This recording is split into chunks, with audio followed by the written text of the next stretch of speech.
Hello friends, and welcome to today's Sutta class.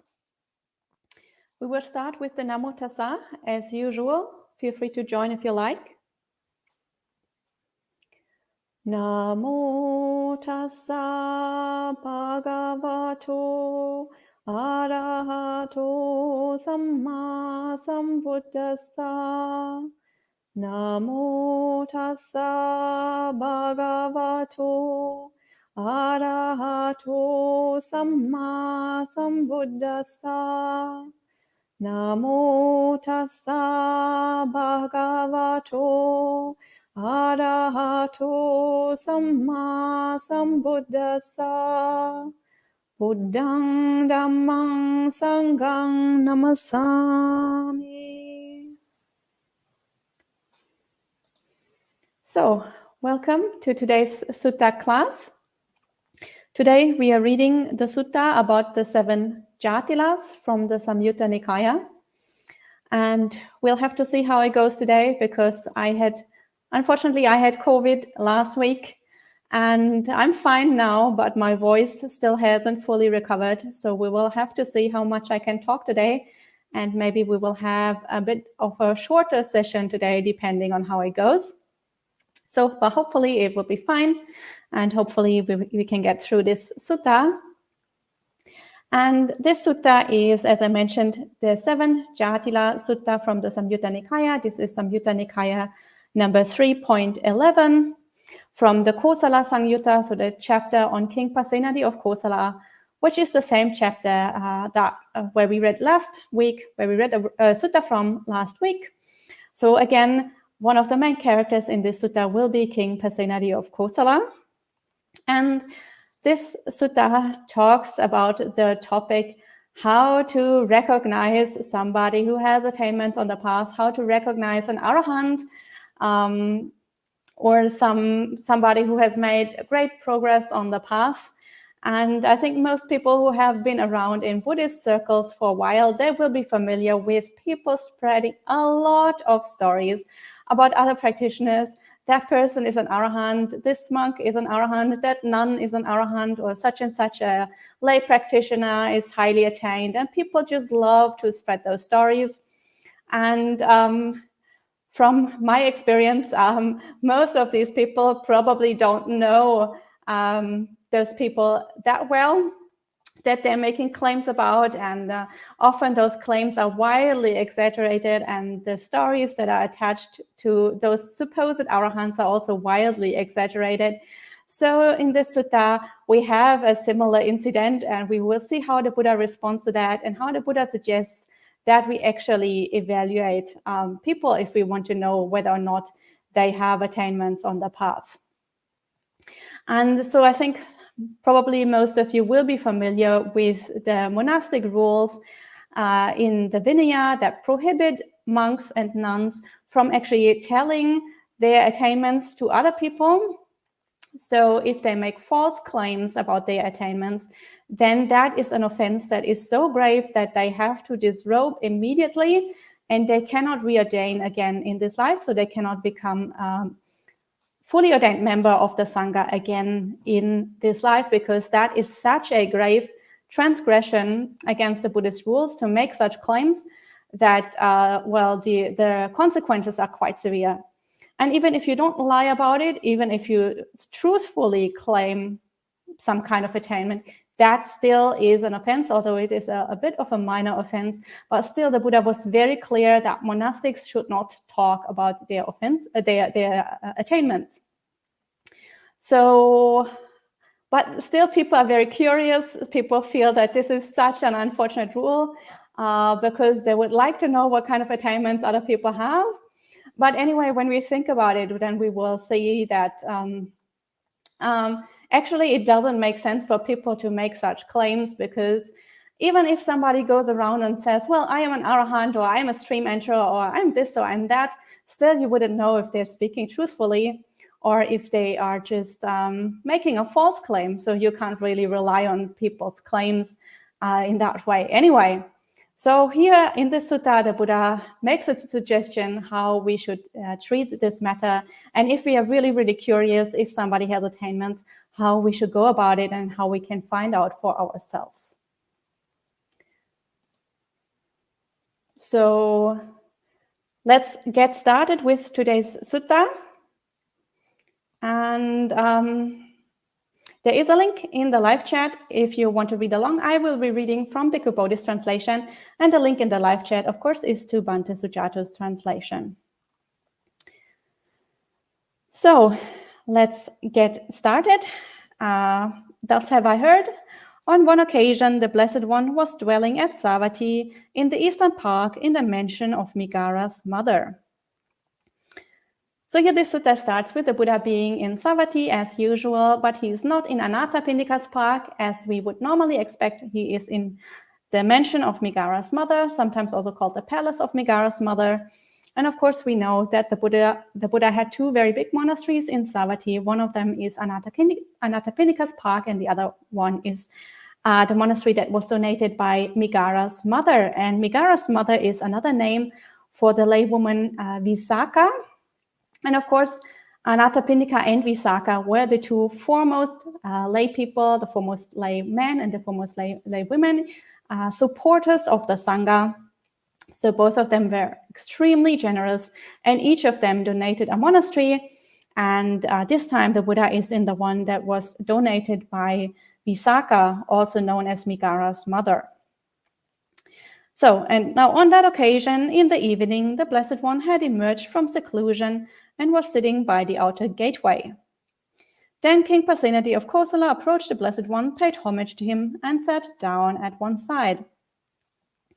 So it is evening in this sutta. The Buddha has just finished his afternoon meditation.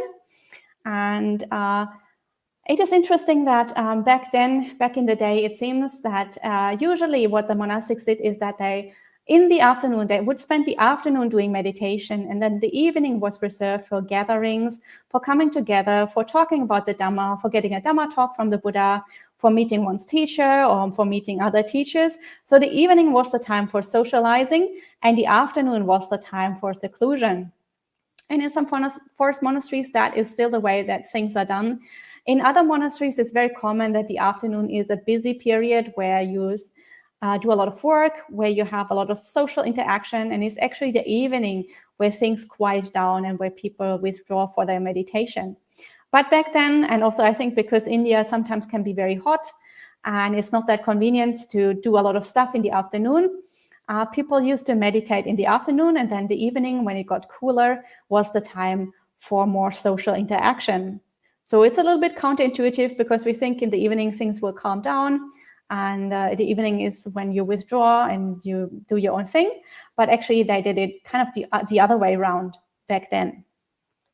And King Pasenadi is now visiting the Buddha while he is sitting at the outer gateway. And that will be important, that he is sitting at the outer gateway.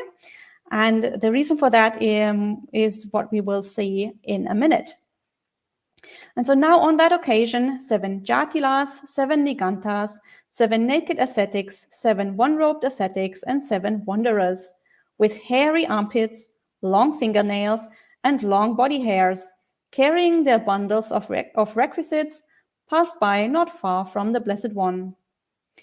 Then King Pasenadi of Kosala rose from his seat, arranged his upper robe over one shoulder, knelt down with his right knee on the ground, and, raising his joint hands in reverential salutation towards the 7 Jatilas, the 7 Nigantas, 7 naked ascetics, 7 one-robed ascetics, and 7 wanderers, he announced his name 3 times. I am the king, Venerable Sirs, Pasenadi of Kosala. I am the king, Venerable Sirs, Pasenadi of Kosala. I am the king, Venerable Sirs, Pasenadi of Kosala. So since they are sitting by the gate, they can see what is going on outside the monastery. And outside the monastery, obviously, there was a road, and along this road, they were passing by a large number of wanderers of other sects, so non-Buddhist renunciants, non-Buddhist spiritual practitioners, and especially there were 7 Jatilas. So Jatilas are also called the matted hair ascetics. And then there were 7 Nikantas. Nikantas obviously are followers of the Nikantanata Buddha, or also called Mahavira, the leader of the Jains. So those were followers of Jainism. And then 7 naked ascetics, 7 one-robed ascetics, and 7 wanderers. These could have, these could have practiced any kind of spiritual movement. Those are not closely associated with any specific kind of tradition. And of course, their description isn't very favorable. They seem very scruffy. They have hairy armpits and long fingernails and long body hair. So it seems like they are really not very attached to their bodies. They're not taking good care of their bodies. It seems that they're quite dirty and not very attractive at all. And when King Pasenadi sees those non-Buddhists, he immediately gets up and he kneels down and he pays respect to them. And we see the way that he pays respect is by announcing his name. And that was a very common form of a sign of respect back in the day, to greet them and to announce one's name. So then not long after those 7 Jatilas, 7 Nigantas, 7 naked ascetics, 7 one-robed ascetics, and 7 wanderers had departed, King Pasenadi of Kosala approached the Blessed One, paid homage to him, sat down to one side, and said to the Blessed One, "Those, Venerable Sir, are to be included among the men in the world who are arahants or who have entered upon the path to arahantship." So when those people have passed, those ascetics have passed, King Pasenadi comes back to the Buddha, and King Pasenadi says to the Buddha, well, surely those must be arahants. Like as though he can actually evaluate that. And King Pasenadi obviously is very, very sure those must be arahants. So I think this is very typical. We can experience this also nowadays, especially in traditional Buddhist countries, but also in the West. People having a very brief encounter with somebody and they're quite impressed with the way they behave, or some kind of outwardly sign, some kind of bodily feature that they find remarkable. And from that brief encounter, they conclude, oh, surely they must have very, very high spiritual attainments. And this is what King Pasenadi does here. So King Pasenadi has literally seen these people for like maybe 10 seconds, how much time it took for them to pass by. And he hasn't had any interaction with them. They haven't given him any teaching. They haven't done any meditation. They haven't displayed any psychic powers or anything. They've literally just walked by. And but they look pretty scruffy, and they look pretty dirty and untidy and so on. And so it seems that they're not attached to their bodies. And from just only that, King Pasenadi already claims that they must surely be arahants. And if they're not arahants yet, then surely they must be on the path to arahantship. So just judging from this bodily feature, from being very dirty and not having bodies that are not well looked after, long hairs and long fingernails and so on, King Pasenadi just makes this judgment. So let's see how the Buddha reacts. So the Buddha says, "Great king, being a layman who enjoys sensual pleasures, dwelling in a home crowded with children, enjoying the use of Kasian sandalwood, wearing garlands, scents, and unguents, receiving gold and silver, it is difficult for you to know. These are arahants, or these have entered upon the path to arahantship." So the Buddha says, well, it's really difficult for you to make that judgment. So Buddha is pointing out that there's no way for King Pasenadi to be sure and to actually make such a confident statement about them being arahants. And the Buddha points out that King Pasenadi himself has not made the commitment that would be necessary for somebody to actually evaluate whether somebody is an arahant or not. So King Pasenadi doesn't have the renunciation. He doesn't have the lifestyle. He is somebody who enjoys sensual pleasures. He likes to be surrounded by his family. He likes to use luxury goods, such as mentioned here, Kasian sandalwoods and various bodily decorations and jewelry and so on. And of course, he's using money and he likes to buy stuff. So somebody who has that kind of lifestyle just doesn't have the ability to make this distinction or to make a judgment about other people's attainments, because they themselves are like still so much stuck in worldly things that they can't really properly see what it takes to be an arahant. They can't even really properly see the path of practice to become an arahant. So how would they confidently be able to say whether or not somebody is an arahant? And so for somebody like this, it's very easy to mistake outwardly signs, like somebody who is dirty seems to not be very attached to their body. So it's very easy to convince yourself that maybe they have already overcome attachment to their body. Maybe they're already non-returners or arahants.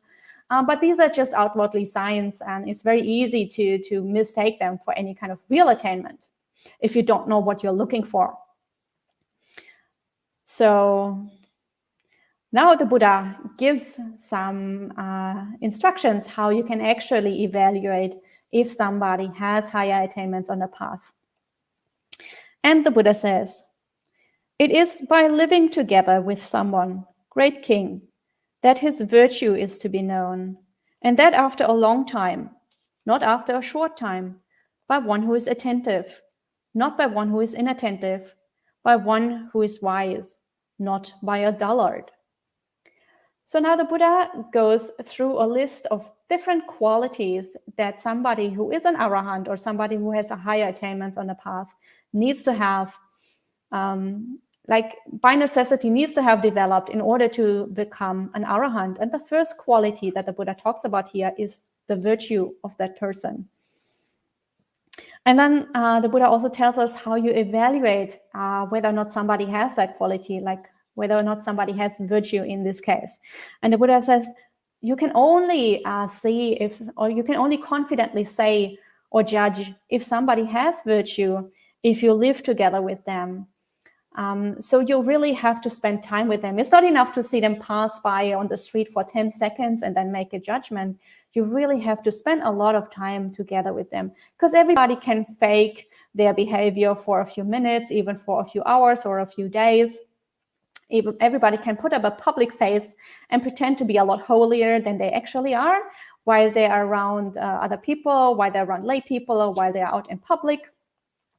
And when they actually go back to their own place and are just alone or within their own, let's say, monastic community, they might be totally different, and they might drop their public face and they might show their real character.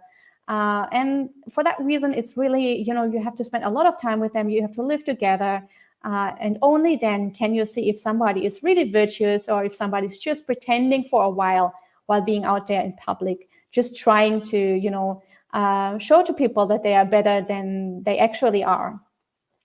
And I think many people experience this in spiritual circles, maybe especially in Buddhist circles or especially in monastic circles. There are such high expectations on the teachers. There's such high expectations on the monastics. And of course, as human beings, we don't want to disappoint other people. We want to live up to the expectations that other people put on us. So we try to fulfill those expectations. We try to really behave in a way as though we are, much more accomplished than we actually are. So while out in public, we are very restrained, or we behave in certain ways. But if we're not truly like this, if you still have a lot of defilements inside, then that is not sustainable. It takes a lot of effort to keep up that facade.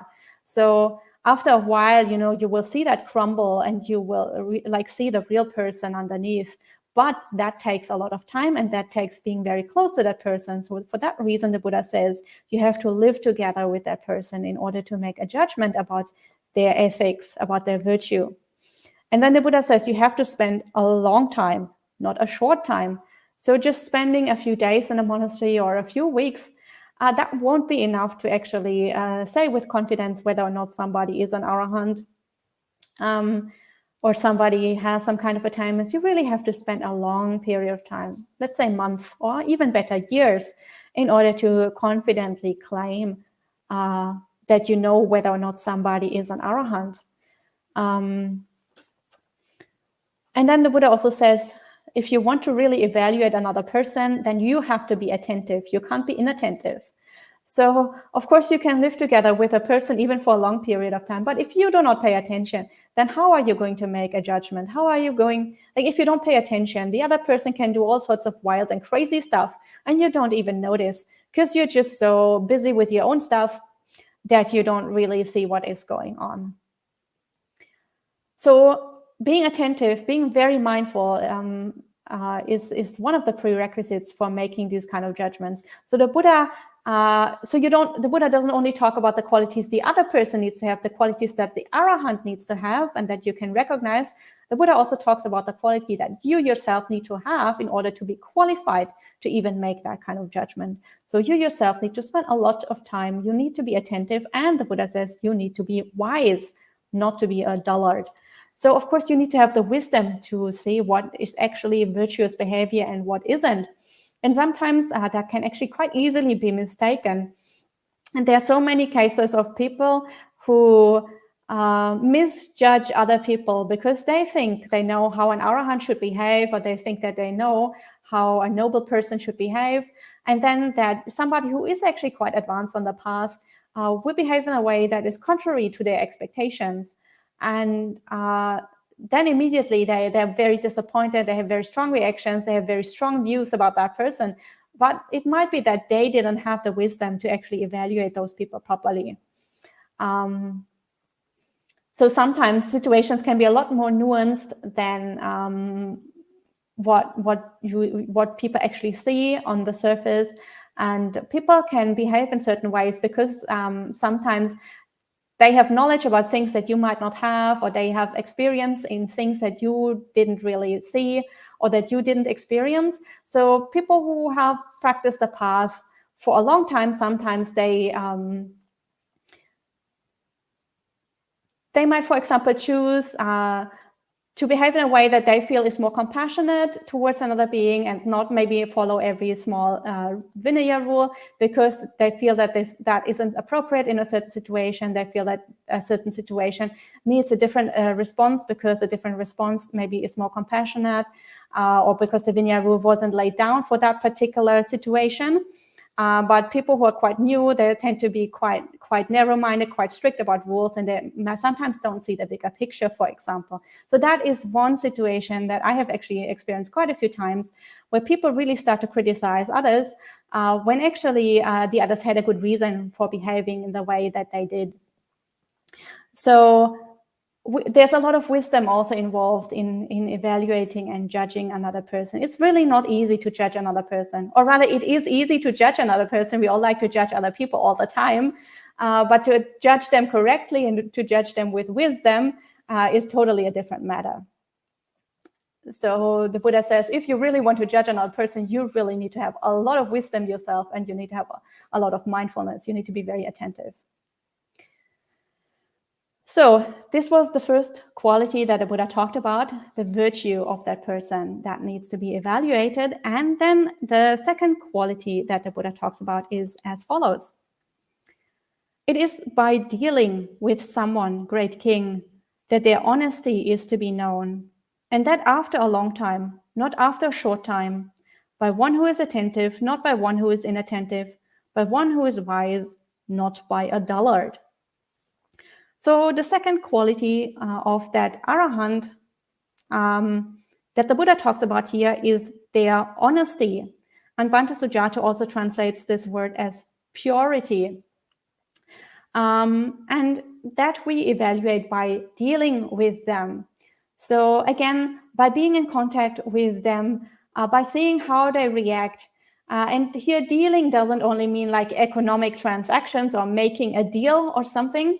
Of course, that can be somewhat useful if you make a deal and they try to trick you, or they try to commit fraud, or they somehow try to take advantage of you. Obviously, you will see that they are not very honest.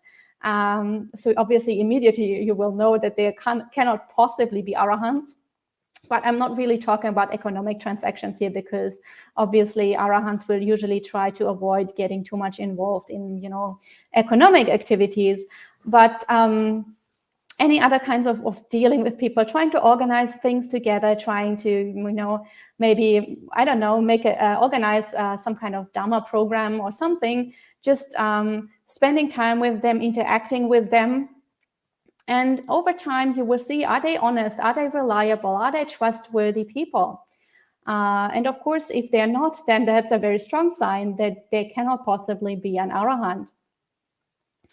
And again, the Buddha says you need to spend a long period of time with them. You have to spend really months, years maybe, to really be able to make a good judgment. You can't do that after a short time. And you have to, again, be attentive. You have to be very mindful. And you have to have wisdom to evaluate that situation, to evaluate their quality, whether or not they're honest, whether or not they're mentally pure, or whether maybe they're trying to take advantage of you, or maybe they have some kind of ulterior motive, or some other kind of motivation for being around you other than just, practicing Dharma. So that was the second quality. And then the Buddha also talks about a third quality, and that one is as follows.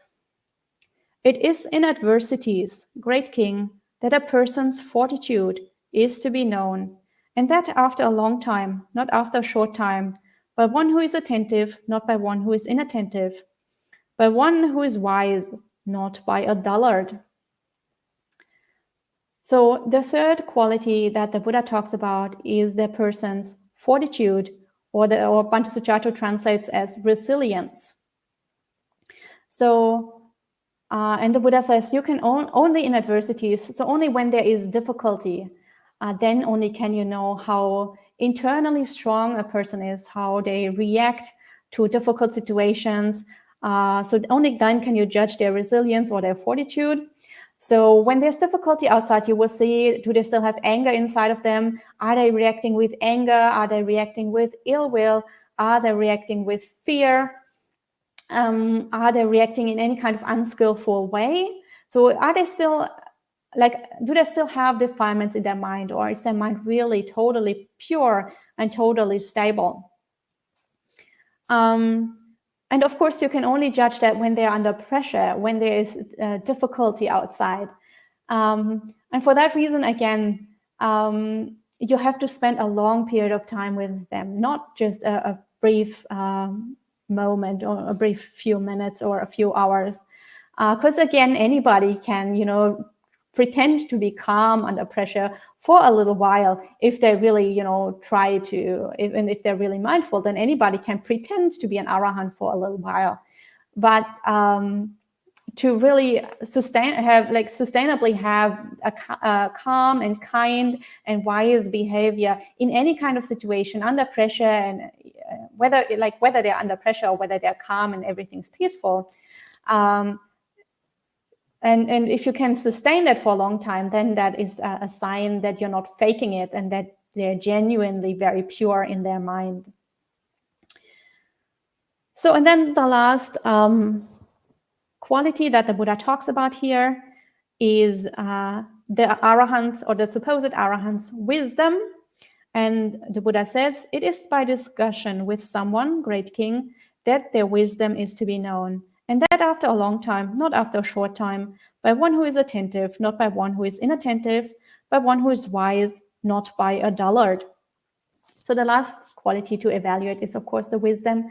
So an arahant needs to be very wise. Obviously, an arahant has seen reality as it actually is, has made very, very deep insights into how the mind works, how samsara works, how karma and rebirth works. So they have really developed very, very deep wisdom, very deep insight.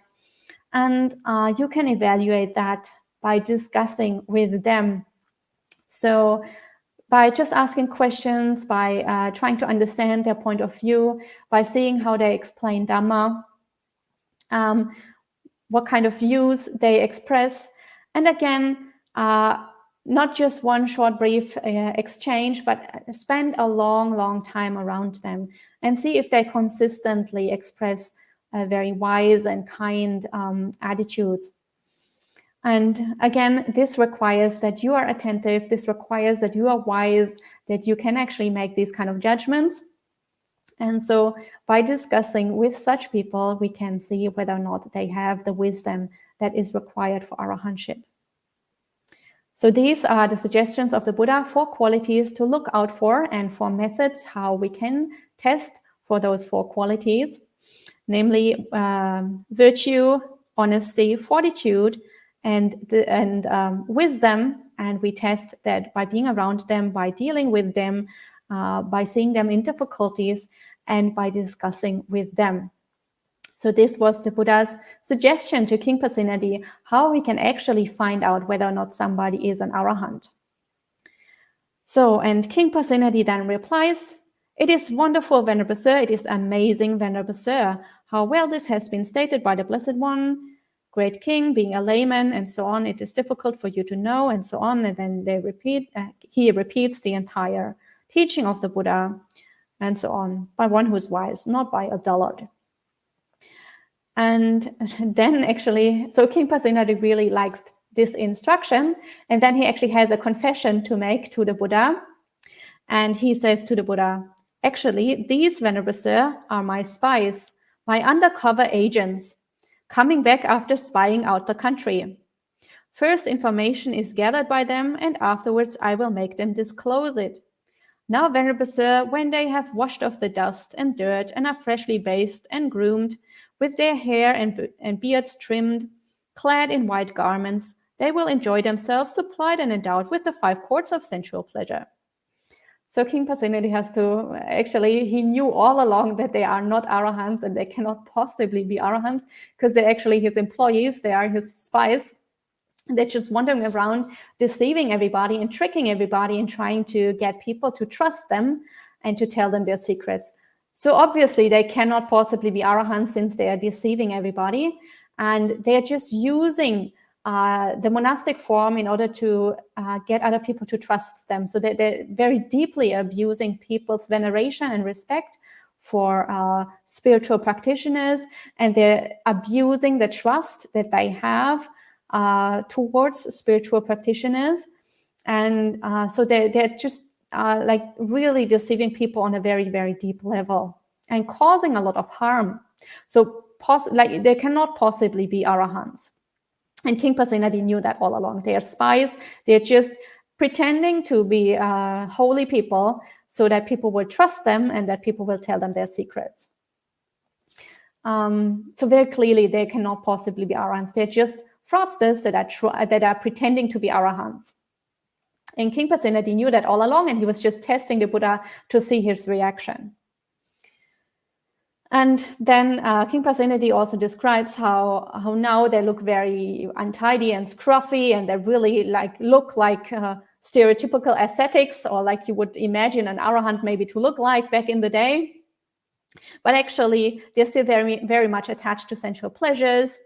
And very soon they will go to the palace and report to King Pasenadi everything they've heard, and then they will trim their beard and cut their long fingernails and their long hair, and then they will look very respectable and presentable like lay people, and they will be clad in white. So white obviously is a symbol for lay people's clothing. Back in the day, there were not Buddhist monastics, but other spiritual seekers who did wear white. For example, the Jains wore white robes, but most of the spiritual movements back then did not wear white. White was a color for the lay people, and especially in Buddhist circles, white was a color for lay people. And so here King Pasenadi says that they're going to wear white garments as a symbol to show they're really not ascetics, they're really lay people. And they will enjoy sensual pleasures. So very obviously, they're still very attached, and very obviously, they're not arahants. And then the Buddha, having understood the meaning of this, on that occasion recited these verses.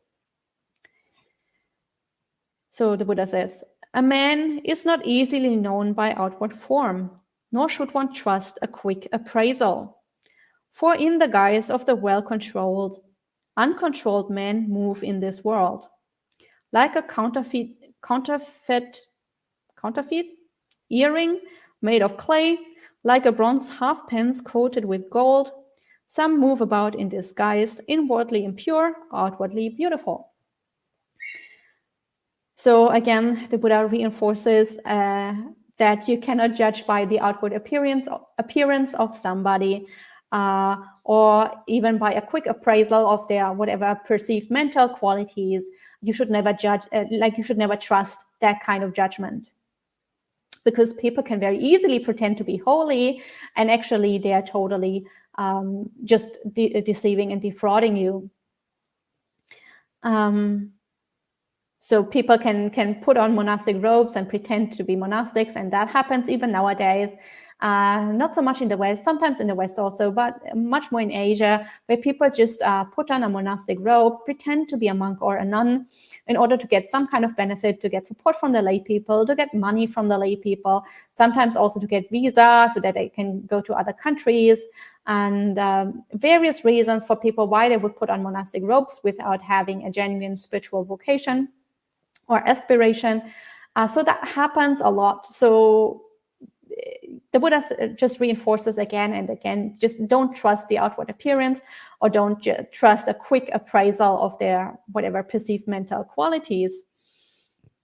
Because there could be just like an earring that looks like it's gold, but it's actually made of clay, or some kind of coin that pretends to be a golden coin, so a valuable coin, but it's actually made from some kind of other metal, here translated as bronze.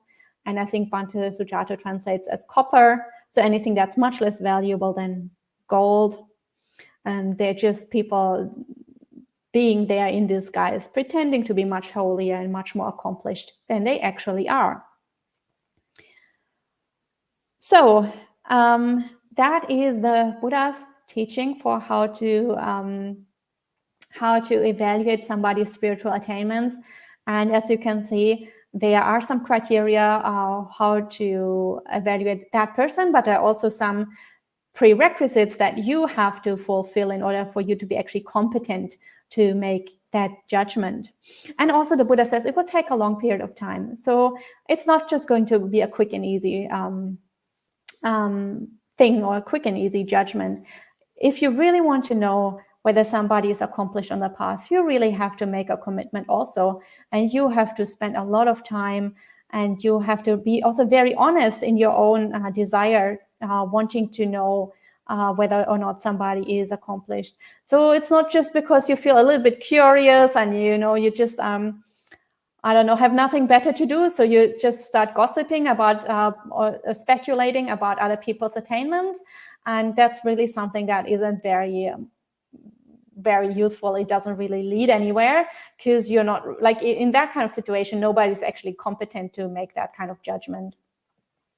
And if you really want to know about other people, you really have to spend time with them, and you really have to put in the effort and the work. And of course, if somebody is an arahant, then that might be time that is very well spent, because you get to be around somebody who is a very strong practitioner, and that would be also very helpful, and they can give you a lot of support in your own practice. So that was the sutta for today, and I see that quite a few people have already left some comments or questions in the live chat. So I will have a look and see if I can answer them.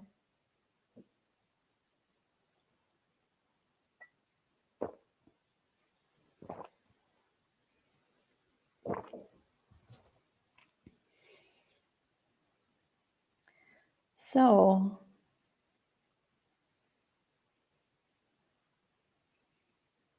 okay, I see Sud has posted a question, and they say, the Ayya in this day and age, since teachings are so widespread, do we need any other teacher other than the Buddha? And I guess I don't see why we need to know if another person is an arahant or not, since one knows one's own defilements, so he can see where he is at the path, and perhaps keep practicing what the Buddha teaches. So I guess in some way Of course, you can try to do it all by yourself, just with the Buddha's teaching, and that is fine if that is suitable for your personality type. For many people, it's very supportive to have a community, and for many people, it's also very good to have a teacher, especially in the beginning of the path. So the Buddha said that starting from stream entry, you become independent from others on his path, but up until stream entry, it's really, really helpful to have a teacher who can guide you. Because when you're not a stream enterer yet, that means you have a lot of wrong views still, you have a lot of defilements in your mind still, and it's very easy for your defilements to lead you astray, while you yourself are actually convinced you're going in the right direction. And I have seen it quite often also with monastics that practice solitary practice and that stay away from the Sangha and don't interact much with other monastics. It's very easy for them to convince themselves that they're actually much more advanced on the path than they really are, because they don't deal that much with other people. So it seems like they're very peaceful, very calm the whole time, and they convince themselves that they have a lot of knowledge because there's nobody to challenge them. And once they get together with other people, they constantly get triggered and all their defilements come to the surface. Because they didn't realize that they still were there, because there was nobody to check on them and nobody to point out their mistakes. So it can be very helpful to have a teacher, like a living teacher, who is obviously not the Buddha, because the Buddha is no longer around, because they can point out your mistakes. It's much easier for a teacher to see mistakes because they have seen many practitioners over the years and they kind of know all the pitfalls. And they also know how to help you with those kind of pitfalls if you have a good teacher that suits you and your personality and your practice style well. And sometimes a teacher can be very challenging because they will point out your mistakes and they will point out your defilements, and that obviously is very unpleasant because it shows you that you're not as holy as you thought you are, or you're not that advanced on the path as you thought you were.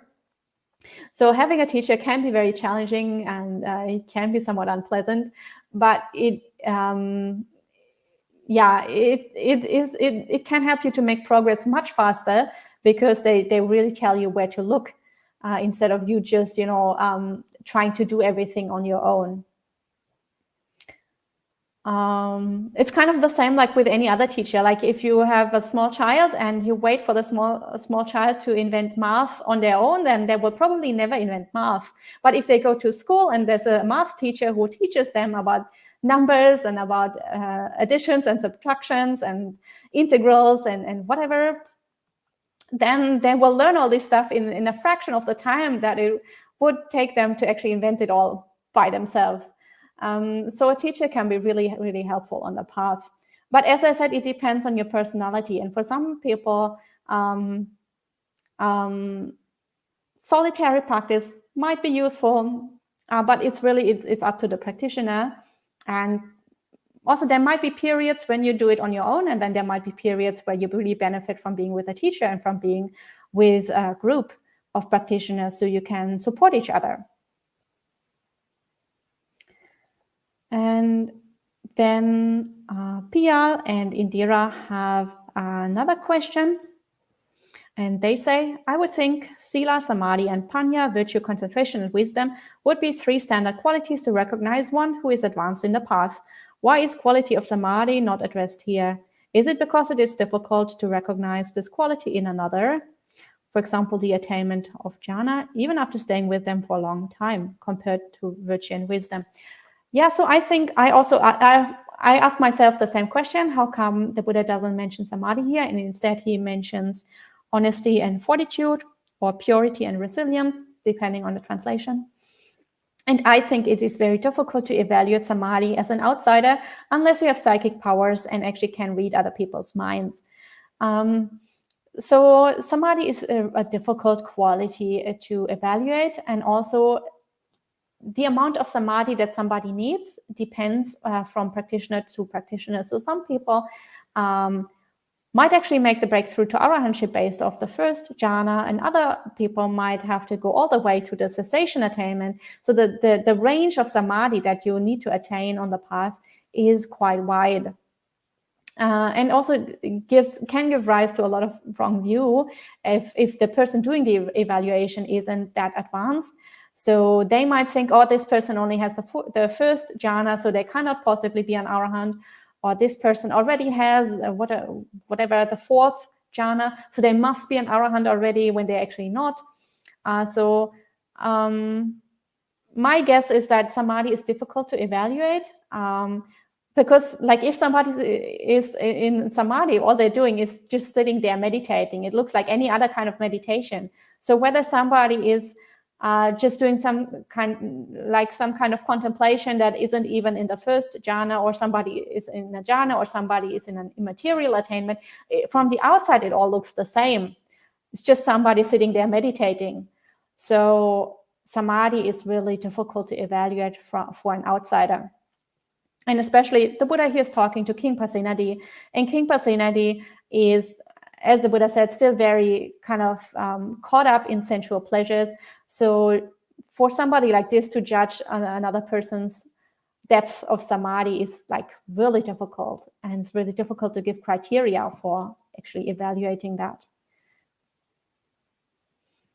So that is, I think, why the Buddha doesn't include samadhi here. And then Buddha Ruchi says, having come late, let me still venture a comment. My job is to practice and to work on myself, not to judge others. In the long run, how can I really know where others are in their practice? Yeah, this is, I think, a very common approach, also a very good approach. It is just that people really like to speculate about other people's attainments. Especially if you go to Asia, it seems like literally every second monk or every second nun that is around there has stories attached where people are claiming that this nun must be an arahant and that monk must be an arahant, and then they tell all sorts of very fantastical stories and miracles that have happened around them. So it seems like literally every abbot of every monastery and like at least half of the senior monks and nuns are claimed or have a reputation to be an arahant, or have a reputation to be at least a stream enterer or a non-returner or something. So these speculations, they're just rampant in the Buddhist world. And as you can see, even back then in the Buddha's time, that was the same. People are just really fascinated, especially lay people are really fascinated with the idea of meeting arahants. And so because people think it's really interesting to meet an arahant or to meet a stream enterer, and everybody would like to meet one. So people like to create these stories and convince themselves that they have actually met an arahant. And I myself have been present in situations where the person in question literally didn't do anything. They were just sitting there drinking tea. And within 5 minutes of them sitting there doing nothing at all, the whole room was convinced that they must be a stream enterer, or there must be this, or there must be that. Or I've seen stories, like I was personally present at events, and like less than a week later, I hear retellings of that event from lay people. And suddenly it has all these miraculous features and all these kind of wild psychic power kind of things that have supposedly happened in that event. So these kind of stories just spread like wildfire all over. And so the Buddha here just really, getting everybody to, take a step back and to come back to earth, and to give us a few qualities that if you really want to make those evaluations, this is how you do it. And also for us to check on all those claims. Like if somebody claims that they know for sure that such and such person is an arahant, then we can check, did that person actually spend a long time with them?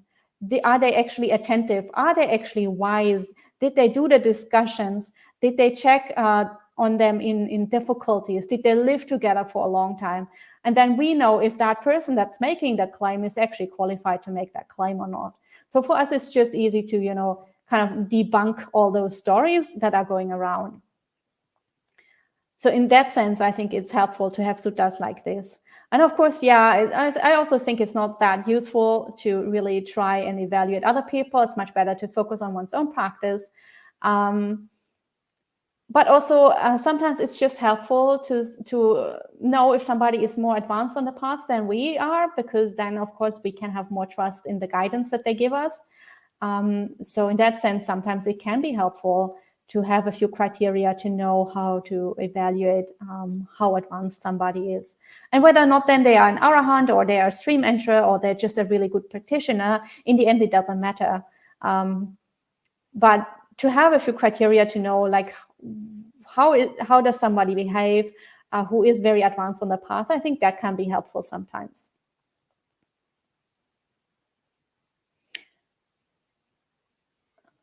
And, oh, I see we have a lot of questions, so I better go a bit quicker. So it says, another question, can someone deceive themselves about their own progress, and would it be better not even to think about one's own progress while practicing? Oh, yes, certainly. There's so many people who honestly believe that they are very advanced, and they actually aren't that advanced.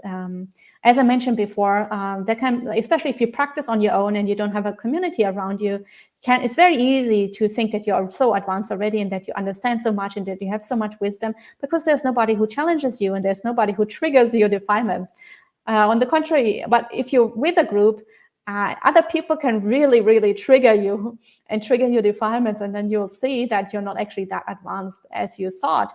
Or if you have discussions with other people and you figure out, oh, I can't really actually explain the thing that they're asking, or I don't really understand the answer to that question, then you will see that your wisdom isn't as developed as you thought it was.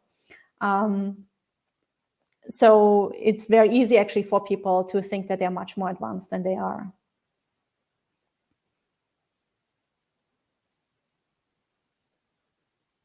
And S. Joff asks, is someone born as an arahant or do they become one by their practice? So nobody is born as an arahant, because if you are an arahant, then you cannot be reborn anymore. So clearly you cannot be born as an arahant. You become one by your practice.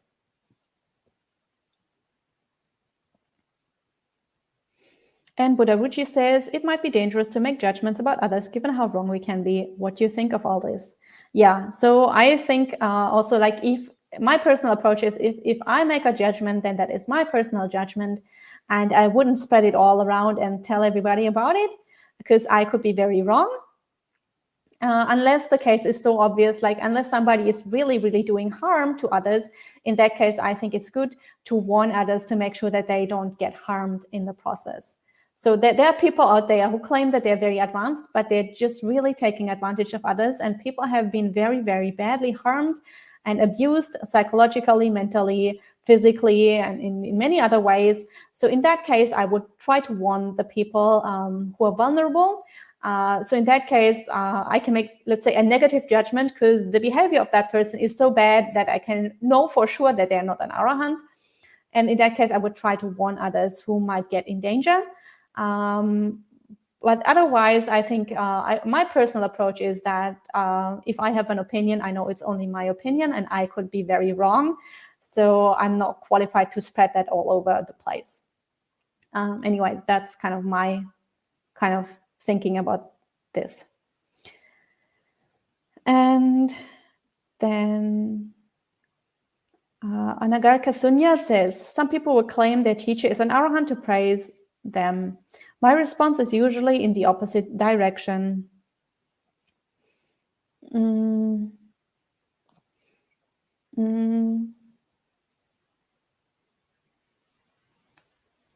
Let's see. And she also says, it seems best not to engage in such discussion, but perhaps I overreact in the other direction. Yeah, I agree that many people just like to praise monastics, and even they themselves are not really fully convinced that they have all these attainments, but they just think it's polite to say that. So that and that's very dangerous, because that can really mislead people. And it leads to this overinflation of, like fake arahants in the world, because and then nobody trusts those claims anymore at all. So now it has become literally worthless. Like if anybody says to me, oh, such and such is an arahant, then I just don't pay any attention anymore at all, because I've heard like so many times, and most of the time it's fake. So I also tend to be silent when I hear such claims. So like my personal approach is to just, completely be open-minded and then meet the person myself and come to my own conclusions. But just because somebody tells me an arahant, then I have no higher expectations of that person because of that. I treat them like just any other monastic, because most of the time those claims aren't actually true. And of course, you should be respectful towards everybody, and you should be friendly and kind.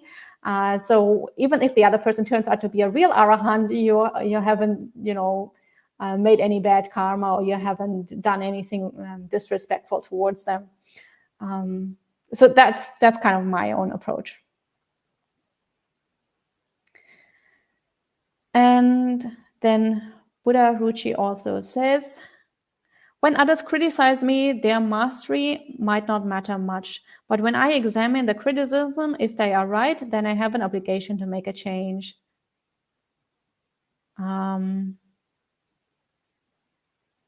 Yeah, I think ultimately it comes down to developing one's own wisdom. So if somebody gives you a helpful hint for your practice and points you towards a blind spot of yours, something where you might need to do a little bit more work, where you have some defilements. So if the criticism is actually true, then of course that can be very helpful to our practice. Whether or not the person who is criticizing us is an arahant or just an ordinary practitioner who noticed that we have a blind spot there. And I think, so in that way, any kind of practitioner can be helpful to each other, because it's much easier for other people to see our blind spots. And of course, if we can voice the criticism in such a way that it's easy for the other person to accept it, so they don't feel too much, overly criticized or too much put down, or they don't feel too triggered by our criticism, then of course we can be helpful to the other person. If we just trigger them and they reject our input, then obviously that isn't useful for anybody. So if we have feedback to give to other people, it's always good to word that in a way that is more likely that the other person can actually listen to us and can accept what we are saying. So just criticizing for the sake of criticizing isn't useful to anybody. So even though everybody can be helpful to other people, you don't have to be an arahant to help others. It's still good to practice right speech while giving feedback to others. And Buddha Ruchi also says, samadhi, peace, calm, happiness, joy, quiet. So when we see these qualities in others, we might assume that their samadhi is strong. Weak samadhi would show in the world, would it not?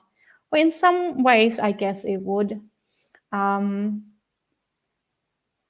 think some people don't have that deep samadhi, but they generally have a character that is quite quiet and quite joyful, and they haven't really developed deep samadhi yet. So people who have a character that is generally quite calm and joyful will have a much easier time to develop samadhi, but still they need to actually focus on developing that.